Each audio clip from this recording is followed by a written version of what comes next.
Ross, when I talk about 1975, what's the first thing that pops in your mind? Absolutely nothing.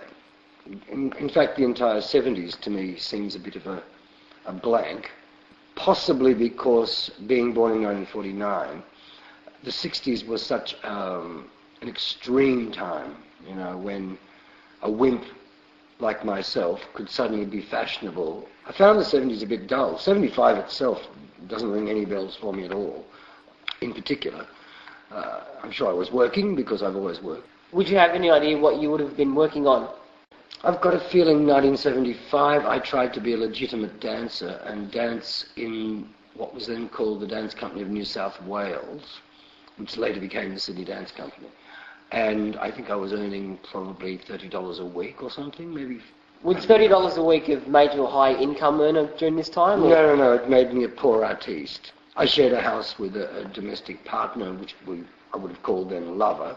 It was a good house in Elizabeth Bay. I remember living there at the time. Now, these days you couldn't afford to live in that house. It was, I think, something like $120 a week, but it was a mansion. The famous Australian rock icon, Johnny O'Keefe, actually got married in our garden there, in this house in Elizabeth Bay. So that was pretty amazing. I forget when John got married there, but it was around about 75. We lived well, and one drove a car and what have you, and I was bombarded with a lot of 70s music that I simply can't remember. I didn't get stoned, so I didn't really get into it. Do you think Australia as a society came out better from the 70s or came out as a bit of a disgrace in comparison to the 60s? Neither. I think Australia only came out better because of immigration. Australia was as boring in the 70s as it was in the 60s and the 50s. By 1977, when I was performing in a musical called A Chorus Line, after the show finished at about 10 o'clock at night, there was nowhere to even have a drink. You couldn't even get a glass of wine. Everything closed at 10. And it was one of the most boring cities in the world. My greatest memory of the 70s would be the hideous architecture. Those terrible prefabricated buildings they put up in the 70s, some of which still stand. The 70s, in that regard, for me, was Australia. Your question was, what did we benefit from? And I think we benefited from people from other lands. I think we have to thank the Italians, the Vietnamese, the Chinese, the Thais, the Germans, the French, whoever came out here. We now have an Australian culture, thank God.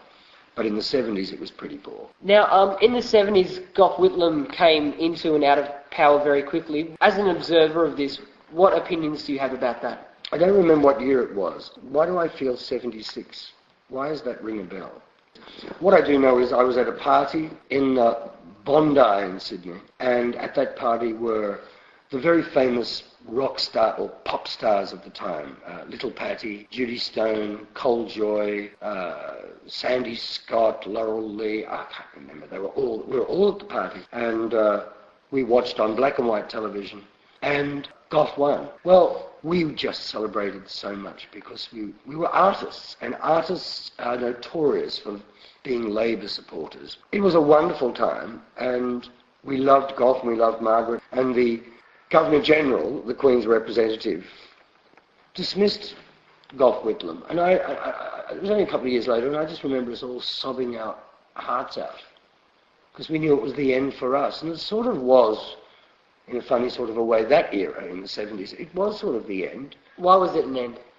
Because artists and theatre people were never really supported by Liberal governments. And Gough and his wife, they were such art lovers and theatre lovers, and they still are. I still see Gough at many of my opening nights, and we have a chat. And he's a great man. They're terrific people, and I'm sure he made mistakes. Now, Ross, you've worked on a musical within the past 5 years called Shout, about Johnny O'Keefe, a legend of Australian music. What do you remember of Johnny O'Keefe in the 70s? Was he a major pop influence? Was he... No, I only met John in the 70s. I got a feeling 72, and I think we first met... we probably met in a TV studio at some stage when I was choreographing a show called Bandstand in Australia on Channel 9 with the famous Brian Henderson newsreader. Actually having a personal conversation with him, I'm pretty sure it was about 72 at a terrible place called Canterbury Bankstown Leagues Club in Sydney.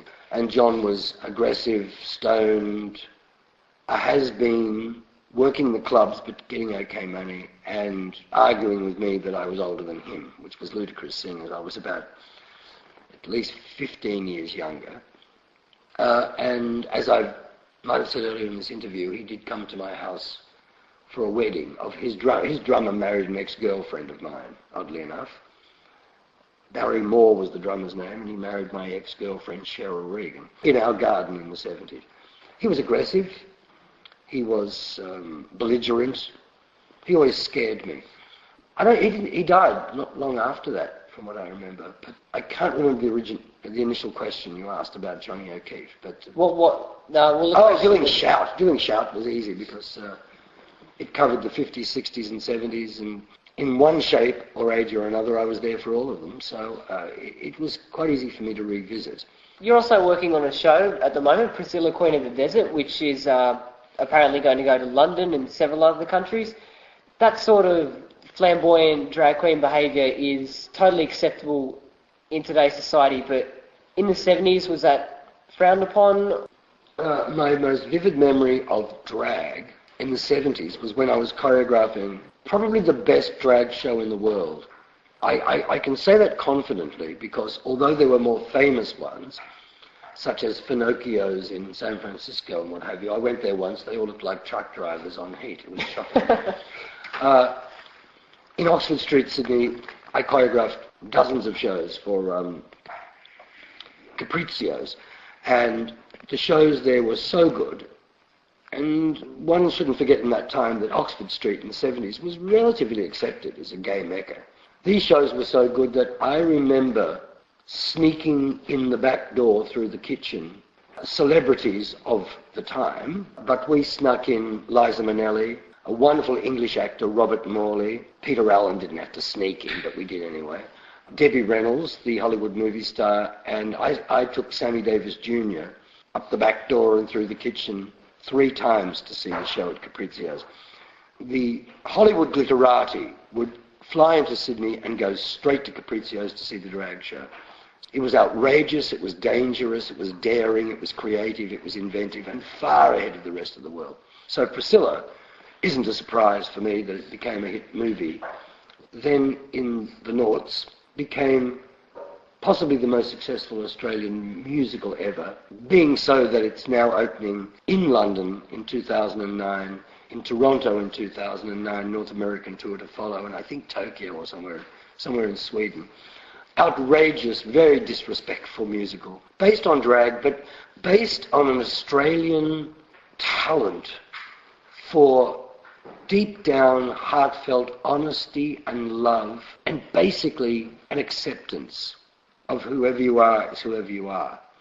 And Priscilla says that. It ties the generations together, and God knows, in 2009, in London, the depressed world's going to need to go and see it and have a good laugh. And a bit of a cry, but for all the right reasons. From 1972, doing drag shows and 73, 74, 75, 76, 77.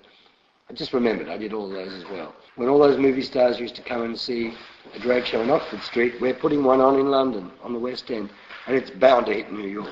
Ross, when you think of the 70s, what does it mean to you? I think I expressed at the beginning of this interview, nothing.